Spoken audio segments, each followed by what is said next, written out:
तो चलिए इस सीरीज में हम स्टार्ट करते हैं बैलेंस शीट से और जानते हैं कि बैलेंस शीट इस तरीके इसमें नॉन प्रॉफिट ऑर्गेनाइजेशन में बैलेंस शीट को बेसिकली हम प्रिपेयर किस तरीके से करते हैं। तो देखिए लिखा हुआ है कि just as in the profit seeking concern के जैसे ही a balance sheet has to prepared even by the non profit organisation to show the financial position on the last date of the accounting year. कह रहा है कि जैसे हमारा profit organisations में होता है वैसे ही हमारा नॉन प्रॉफिट ऑर्गेनाइजेशन में भी बैलेंस शीट को प्रिपेयर किया जाता है ताकि फर्म की फाइनेंशियल पोजीशन के बारे में पता चले। It is prepared from the balance remaining after the transfer of all the revenue income and expenditure to the income and expenditure account. कह रहा है कि जब भी हम सारे अपने बैलेंसेज जो हैं वो इनकम एंड एक्सपेंडिचर अकाउंट में जब हम ट्रांसफर कर देते हैं उसके बाद हम बैलेंस शीट को क्या करते हैं, बनाते हैं। ठीक है, in other words it contains only capital items, assets and liabilities and kept capital fund. कह रहा है कि बैलेंस शीट के अंदर सिर्फ क्या आता है, तो बैलेंस शीट के अंदर सिर्फ कैपिटल आइटम्स जो हैं वो आते हैं, जैसे कि असेट एंड लायबिलिटीज और कैपिटल फंड जो हैं वो सारी चीजें जो हैं वो इसके अंदर आती हैं। ठीक है, अब है कि in the absence of a trial balance the following point should be kept in consideration while preparing the balance sheet. कह रहा है कि जब हमारे देखिए नॉर्मल हमारा क्या था कि प्रॉफिट ऑर्गेनाइजेशन में पहले ट्रायल बैलेंस बनता था, लेजर के बाद हम ट्रायल बैलेंस बनाते थे, फिर ट्रायल बैलेंस की वजह से हम बैलेंस शीट को बनाते थे। लेकिन यहाँ पे ट्रायल बैलेंस तो है नहीं।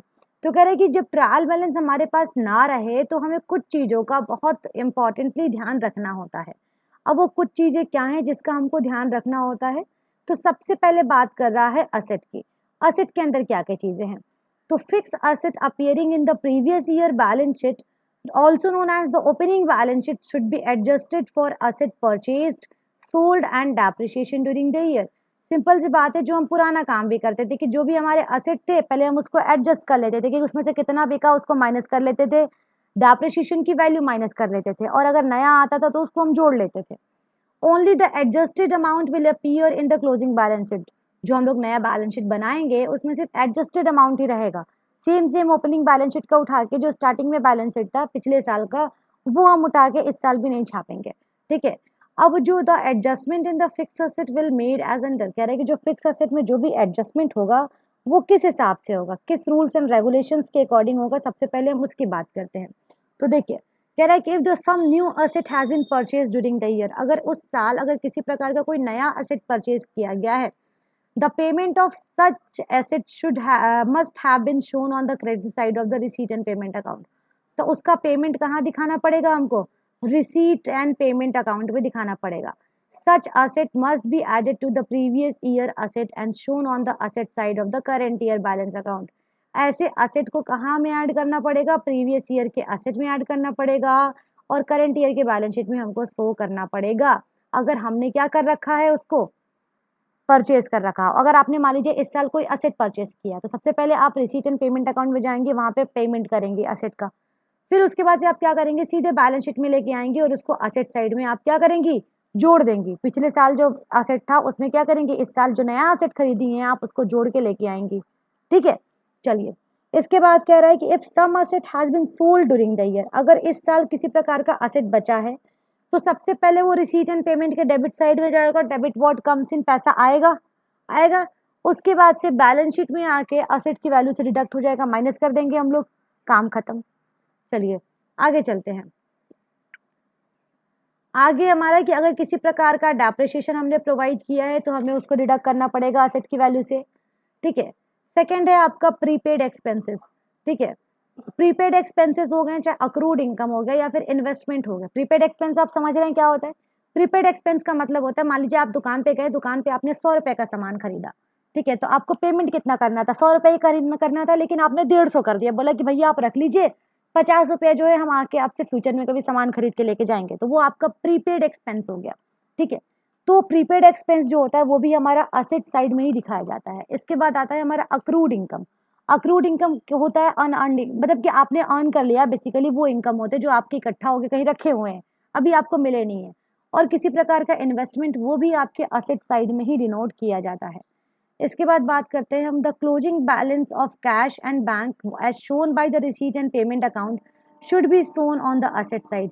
इसे हम कहाँ दिखाते हैं, असेट साइड के अंदर दिखाते हैं। ठीक है, अगर किसी प्रकार का क्लोजिंग बैलेंस है तो। However, if there is an overdraft balance of bank, it will be shown on the liability side। लेकिन अगर बैंक का ओवरड्राफ्ट बैलेंस है तो उसे हम कहाँ दिखाएंगे, उसके लाइबिलिटी साइड में दिखाएंगे। ठीक है, अब बात करते हैं हम लोग लाइबिलिटीज की। लाइबिलिटीज क्या होती हैं? The loan appearing on the liability side of the previous year balance sheet should be seen and the receipt and payment account should be scanned to find out whether any new loan has been raised or the old loan have been repaid। कह रहा है कि जो loan जो है पिछले साल के बैलेंस शीट में दिखाई गई है, तो उसके लिए हम क्या करेंगे, पहले पिछले साल के बैलेंस शीट में देखेंगे हमारा कोई लोन है कि नहीं, और अगर कोई लोन है तो फिर से हम रिसीट एंड पेमेंट अकाउंट इस साल का चेक करेंगे कि क्या उस लोन को हमने भरपाई कर दी है या फिर हमने कोई नया लोन लिया है, हम चेक करेंगे। ठीक है, तो अब दो केसेस हो सकते हैं, देखते हैं किस तरीके से कैसे होता है।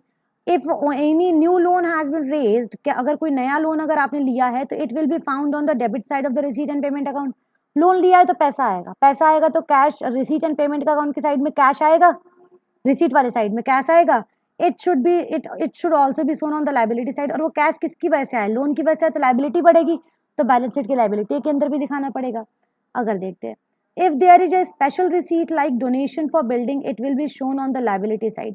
अगर किसी प्रकार का कोई स्पेशल रिसीट है, कोई आपको स्पेशल किसी प्रकार का आपको पेमेंट मिला है, जैसे कि मान लीजिए आपका कोई क्लब, कोई भी आपकी सोसाइटी है, ठीक है, और आपको कोई आया एबीसी पर्सन आया और उन्होंने बोला कि हम आपको 1 करोड़ दे रहे हैं, बट आपको एक ऐसी बिल्डिंग बनानी है जो सिर्फ हैंडीकैप लोगों के लिए हो, तो ये स्पेसिफिक पर्पज के लिए हो गया, तो ये आपकी जिम्मेदारी रहेगी ना। तो इसको आप एक तो रिसीट साइड में दिखाएंगे ही दिखाएंगे, दूसरा आप इसको बैलेंस शीट के लाइबिलिटी साइड में भी दिखाएंगे। ठीक है, it should be also shown on the liability side, मैंने बता दिया। ठीक है, it will be shown on the liability. Similarly special fund created for meeting expenses such as prize fund, tournament और sport fund will be shown on the liability side.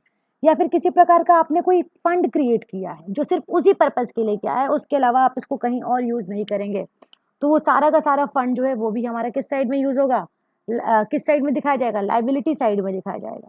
Clear, चलिए अब आगे बात करते हैं।